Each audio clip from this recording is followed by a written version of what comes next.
ang aming pagpapanibay ngayong panahon. Lumipad ang aming team. May isang barkong lumuhog sa Pacific Ocean, hindi nakatiis. Lumitaw! Ayon sa nagbabaga ng ating balita, sa panahon ng pandemic ay dami talagang namamatay. Newscasting? Ha? Newscasting yun eh, yung ulat panahon. Ay, magaling ako dyan.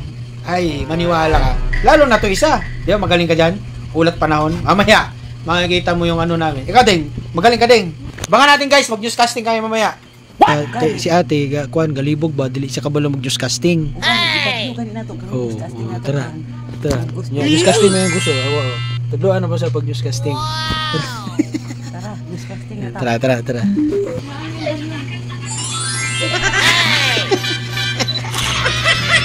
Okay. Newscasting, di ba? Yan. Si Mil Piangco. Si Mil Piangco. Oh. Si Mike Kaliskis. Ikaw. Isa man ka? Ikaw si ano? Tara. Dali ra kay newscasting. Newscasting naman yung gusto dahil ni ate dahil. Ito, newscast na pandemic everyday. And 3, 2, 1, action! Ayon sa nagbabagang balita, ngayon ay pandemic sa panahong ito ay kasalukuyang taghirap ang ating buhay ngayon kasi walang pagkain. Kailangan natin ng mga ayuda ng ating mga gobyerno. Ito ang nagbabagang balita ngayon sa panahong ito dahil pandemic ngayon. Nandun ka na naman kasi ano yan ang kamera eh. Ganun-ganun ka. Dito naman ako. Ganun. Sige. Dito. Ayon sa nagbabagang ng ating balita, sa panahon ng pandemic ay dami talagang namamatay. Ngayon, ang pandemic, ang cause ng pandemic na namatay ngayon ay $104,000 million. Ang kasalukuyan naman ngayon, ang nasa himlayan ay 2,564,000. Ang nasa hospital naman ngayon ay 103.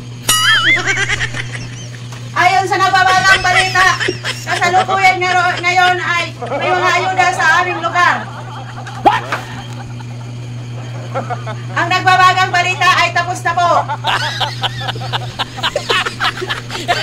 Ano? Ano ma'am? Yung anak, ma'am? Yung anak? Oh. Sino po? Di mo masabi ha? Ano masasabi mo, ma'am? Yung newscasting? Ayun na. Kiliskis, ang panahon ngayon. Ayon po sa ating ulat panahon. May isang barkong lumuhog sa Pacific Ocean, hindi nakatiis. Lumitaw! Nang sa mga kalkulasyon ng mga pambihirang hangin sa lahat ng mga nalilito ng mga video ito. Huwag na kayo malito sapagkat ito'y totoo. Ang newscaster na ito ay nagmumula sa inyo ng mga bili ng pag-asa ni Mang Tanoy. Mang Tanoy ba yun? Mang Tanoy. May kaliskis? Mang Tanoy yung sa newscasting. Ayaw, sa ulat panahon. Guys. Tapos, nang dahil sa bagyo na ito, maraming nasalanta ang buhay. Nang dahil nalubog ang kanilang kabuhayan, nalubog ang kanilang bahay, nalubog ang kanilang mga ari-arian. Ngunit ang hindi nalubog ay ang kanilang pag-asa na sila'y makakuha ng ayuda. Paano natin malalaman kung may bagyo pa? Yan ang pag-uusapan natin ngayon. At ibabahagi ko sa pag-uulat ni Jessica Buho. Jessica Buho, pasok! Mga kapuso! Ito ang aming pagpapanibay ngayong panahon. Lumipad ang aming team.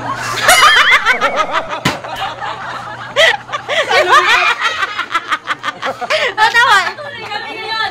Mga kapuso, andito man lamang kami. Pero may mga katim kami na lumipad.